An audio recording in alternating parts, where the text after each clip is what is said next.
దేవునికి మహిమ కలుగునుగాక. ఈ సమయంలో దండకారణ్యం దట్టమని అడవుల మధ్యలో ఉన్న వాతంగి నాగులకొండ ఏరియా, ఆ ప్రాంతంలో నేను జన్మించాను.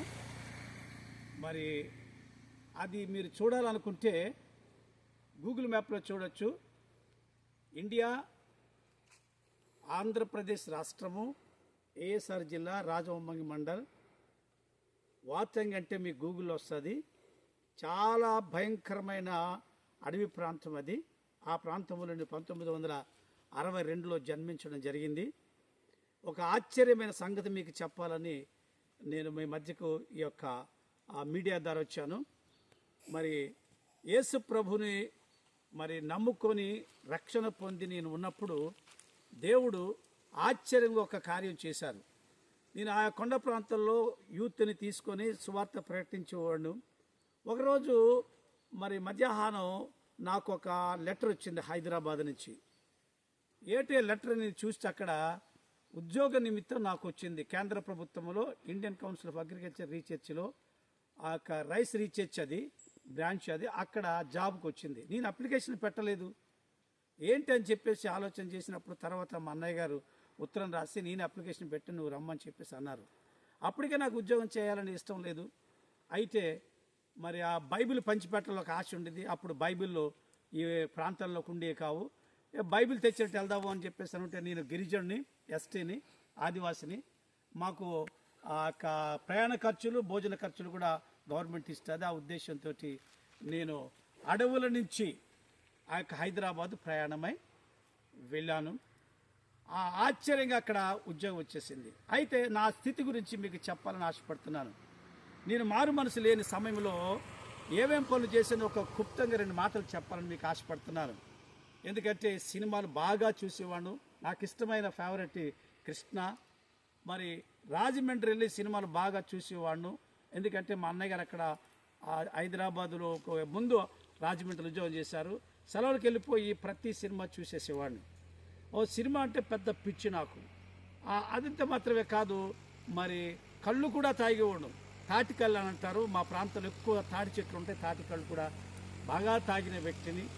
అలాగే ఒక్కొక్కసారి ఆ సిగరెట్లు తాగేవాడు, బర్కిలీ సిగరెట్ తాగేవాడు. ఎందుకు ఈ విషయాలు చెప్తున్నానంటే, మారు మనసు పొందేమని చాలామంది చెప్తారు, కానీ మారు మనసుకు తగిన ఫలితము మనము పొందాలని బైబిల్ చెప్తున్నది. కనుక అవన్నీ విడిచిపెట్టాను. మా యొక్క దీనస్థితి గురించి ఒక మాట చెప్పాలనుకున్నాం. మేము చాలా కష్టాల్లో పెరిగాము. మా నాన్నగారికి 7 సంతానము. సరైన తిండి ఉండేది కదా. మా నాన్నగారు మాస్టరే, కానీ అది ఆ యొక్క లూథరన్ స్కూల్లో పనిచేసేవారు. జీతాలు సరిగా వచ్చేవి కావు. ఆకలితో మేము చాలా అలమటించిన రోజులు అవి. ఆకలికి ఆ కరువులో కూడా మామిడి జిగురు కూడా, అంటే మామిడి టెంకల్లో ఉన్న ఆ జీడి కూడా తినడం జరిగింది. అడవిలో ఉన్న ఆకులు అనగా బలిజాకులు, గొడ్డుగూర ఆకులు, సారి ఆకులు, ఇవన్నీ తిని ఆకులు తిని ఆకలి తీర్చుకున్నాం. అలాగే అడవిలో పళ్ళు ఉండేవి. ఏమిటంటే దుద్దిగు పళ్ళని ఎర్రగా ఉంటాయి. అలాగే కాలాన్ని బట్టి వస్తూ ఉంటాయి నల్లజీడి పళ్ళు. అదే విధముగా పరింపళ్ళు కాలాన్ని బట్టి వస్తుంటాయి అల్లిపళ్ళు అని చెప్పేసి ఆ పళ్ళు తిని చాలా కాలం మేము బ్రతకడం జరిగింది. అంత దీనస్థితిలో ఉన్న మాకు దేవుడు ఒక స్థితిని కలుగు చేశారు. నాకు మొట్టమొదటిగా మా యొక్క అన్నదమ్ముల్లో మా పెద్దనగారు ముందు ఉద్యోగం వచ్చింది. తర్వాత నాకు రావడం జరిగింది. అప్పుడు హైదరాబాద్ ప్రయాణం వెళ్ళాను. అడవుల నుంచి హైదరాబాద్ ప్రయాణం వెళ్ళాను. ఉద్యోగం కావాలని నేను వెళ్ళలేదు, కానీ అక్కడ ఆ డబ్బులు ఇస్తే తీసుకొని బైబిల్ తక్కువ రేటుకు వస్తే కొనుక్కొని వద్దామని వెళ్ళడం జరిగింది.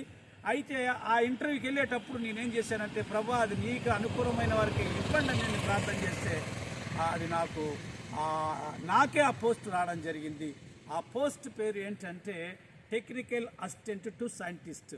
ఒక శాస్త్రవేత్త దగ్గర అసిస్టెంట్గా పనిచేయడం, అందుకే అసిస్టెంట్ సైంటిస్ట్ అంటూ ఉంటాను. కనుక ఆ ఉద్యోగం 1985 సంవత్సరము జనవరి నెల ఆ యొక్క ఉద్యోగం నాకు రావడం జరిగింది.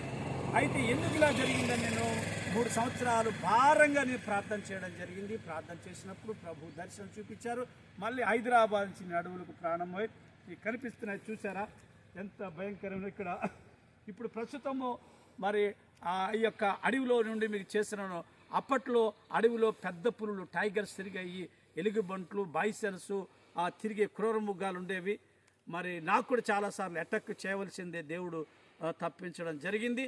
మరి ఇప్పుడు హైదరాబాదు నేను వెళ్ళేటప్పుడు గోదావరి ఎక్స్ప్రెస్లో వెళ్ళడం జరిగింది.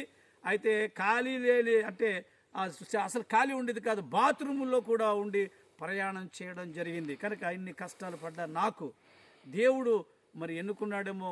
మరి హైదరాబాద్ వెళ్ళిన 3 సంవత్సరాల తర్వాత దేవుడు మాట్లాడారు, దాన్ని స్వయంగా మాట్లాడారు, స్వరం వినిపించారు, ఉద్యోగం రిజైన్ చేసి నేను రావడం జరిగింది. కనుక ఈ యొక్క మీడియా ద్వారా మీ మధ్యకు వచ్చాను. మీరందరూ కూడా నా యొక్క పరిచర్య గురించి ప్రార్థన చేయండి. మా యూట్యూబ్ ఛానల్ కూడా మీరు సబ్స్క్రైబ్ చేయాలని మనవి చేస్తున్నాను. మరి గాస్పల్ ట్రావెలర్ DDS కనుక ఆ యొక్క మరి ఛానల్ కూడా మీరు సబ్స్క్రైబ్ చేయండి, లైక్ చేయండి, షేర్ చేయండి. మరి మీ అందరికీ మరొకసారి హంబుల్ రిక్వెస్ట్ చేస్తున్నాను, ఈ యొక్క ఛానల్ని మీరు సహకరించాలని మనవి చేస్తున్నాను. Thank you. Our address apostle DDS Manohar Raj, agency missionary, AP, India. Amen.